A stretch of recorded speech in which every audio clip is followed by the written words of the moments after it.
1898.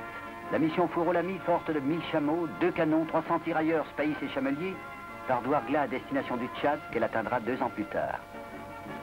Aujourd'hui, à 80 km d'Ouargla, capitale du Sahara, flambent les torchères d'Assim et Saoud, la cité du pétrole. Il suffit d'un coup d'œil sur la carte pour comprendre à quel point le Niger et le Tchad souffrent de leur situation trop continentale. Isolés au cœur de l'Afrique, ces jeunes États sont séparés de l'Europe et des rivages méditerranéens par un désert réputé difficile à franchir, le Sahara. Pour atteindre Fort-Lamy, les itinéraires traditionnels comportent un long périple maritime, suivi de longs trajets terrestres, ferroviaires ou fluviales, exigeant maints transbordements de marchandises et impraticables pendant la saison des pluies. Approvisionnements longs et coûteux, exportations pénalisées au départ par des taux de frais exorbitants, tels sont les handicaps qui entravent la valeur des échanges et grèvent l'économie du Tchad. Pour contribuer à la solution de ces problèmes, Berliet s'est fixé un but, tracer un itinéraire terrestre qui en 12 jours relie Alger à Fort-Lamy sans rupture de charge. Si l'expédition atteint son but, un mythe disparaît, celui du Sahara infranchissable. Des perspectives nouvelles s'ouvrent à l'économie du Tchad et du Niger.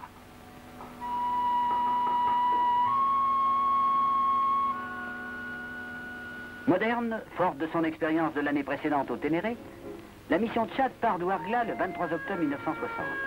6 véhicules Gazelle, 4 camions commerciaux, 3 voitures de liaison, un hélicoptère la composent. Au-delà de Flatter, c'est sur 700 km, jusqu'à Djanet, c'est la piste. Une piste poussiéreuse, défoncée par les lourds convois du pétrole que nous croisons, telle cette citerne GBO qui porte 30 000 litres d'eau. La tôle ondulée, ce fléau des pistes, soumet à rude épreuve les châssis de nos GLM, chargés à 11 tonnes. La piste saharienne est un banc d'essai impitoyable.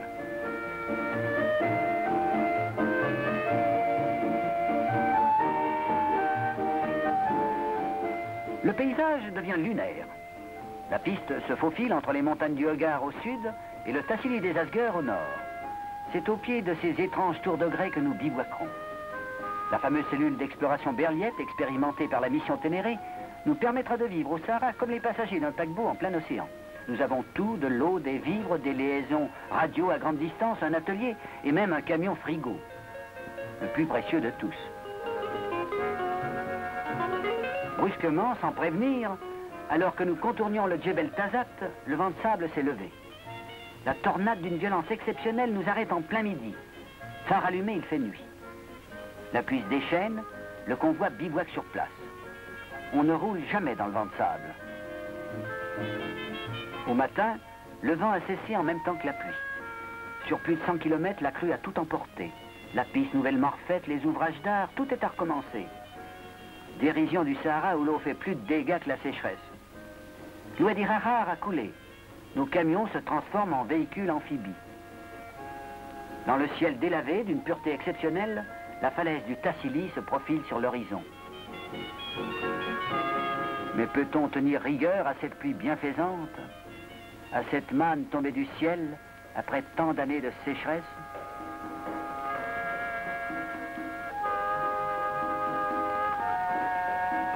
Grâce à elle, le désert refleurira, les chameaux referont leur bosse, les hommes mangeront à leur faim.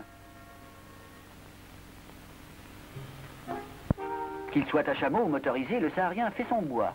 Du bois flotté qu'il trouve en abondance dans les lits asséchés des oueds après le passage des crues. Notre provision faite ici durera jusqu'au Tibesti. L'hélicoptère est notre enfant gâté. Il a toujours soif. Et 2 ou 3 fois par jour, on procède à son ravitaillement. Le convoi s'échelonne en bordure de piste. Les véhicules rangés dans l'ordre, d'abord les gazelles, blanches, grises, bleues, oranges, jaunes et rouges, puis 4 lourds camions. On roule jusqu'à ce que les ombres portées du convoi, s'allongeant sur le sable, signalent l'approche du soir. On s'arrête en général 1 heure avant le coucher du soleil. Au bruit des moteurs succède le silence, le grand silence des solitudes qui se glissent comme un fluide entre les aiguilles flamboyantes. Demain, nous serons à Djanet. Djanet, 2200 km d'Alger, l'oasis merveilleuse dominée par Bexour ruiné. Dressé sur le chaos des blocs, le bord du militaire surveille la frontière libyenne, proche et hostile. C'était autrefois le bout du monde. Pour nous, c'est le commencement de l'aventure. Après Djanet, il n'y a plus rien, que le sable sans eau du Ténéré, où nous tracerons notre propre route. Nous naviguerons au compas solaire sur ces étendues qui nous sont familières. Car il y a un an, nous avions vu se profiler sur l'horizon des montagnes inconnues, une chaîne longue de 150 km, non portée sur les cartes. Les savants de la mission Ténéré les avaient baptisés les Monts Gautier. C'est vers eux que nous nous dirigeons. Les voici qui se dressent au-dessus de l'horizon des sables, splendide tour de grès de 300 mètres de hauteur. À leurs pieds, des grottes. Elles furent habitées au temps préhistorique et les chercheurs s'en donnent à cœur joie. Les meules dormantes, les haches en pierre taillée, les pointes de lance foisonnent dans le cirque montagneux. Ce qui les confirmera dans l'hypothèse scientifique d'un Sahara humide, habité il y a seulement 4000 ans et subitement desséché. Pourquoi tout ceci a-t-il disparu? On en parlera tard le soir, devant la flamme géante du bivouac. Au petit matin, sortant du cirque montagneux, le convoi cap au sud prend le large des sables.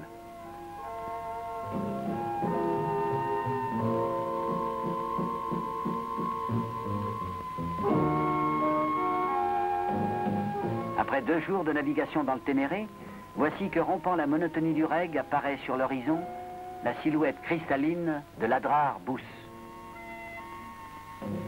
C'est un haut lieu de la préhistoire saharienne. Durant 2 jours, les scientifiques, Hugo, Kezel et Moni, travailleront d'arrache-pied.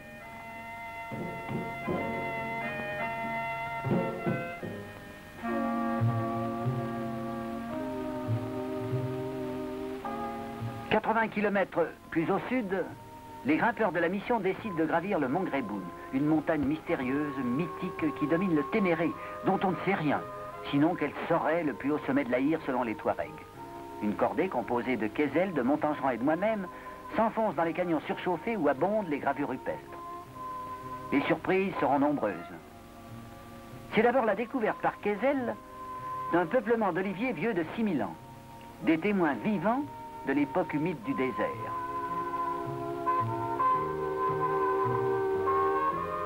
Puis, dans ce chaos granitique, galope un mouflon solitaire. Surprise, cette montagne que l'on croyait vide est peuplée de gibier, gazelles, mouflons, antilopes, hyènes, guépards, chacals. Il y a donc de l'eau quelque part, et cela justifie la légende. Le Greboun servait de refuge aux pillards, qui cachaient leur prise. Nous atteindrons facilement le sommet après un bivouac en altitude. Le Ténéré s'étale à perte de vue. L'altimètre donne 2003. Le Greboun est bien le plus haut sommet de l'Afrique occidentale. Une table de basalte coiffe les granites. Nous y dressons un Redjem couronné du fanion Berlier. Mission accomplie, signale l'héliographe au camp de base. Ensuite, pendant 2 longues journées, le convoi traversera d'ouest en est le Ténéré, dans sa partie la moins connue. La brume de sable flotte sur les étendues monotones, la chaleur est forte. La colonne doit s'arrêter fréquemment, se rassembler. Durant ces courtes haltes, les conducteurs renouvellent l'eau de leurs bidons. Les savants classent leurs trouvailles. Plus prosaïque, les cuisiniers réchauffent la chorba.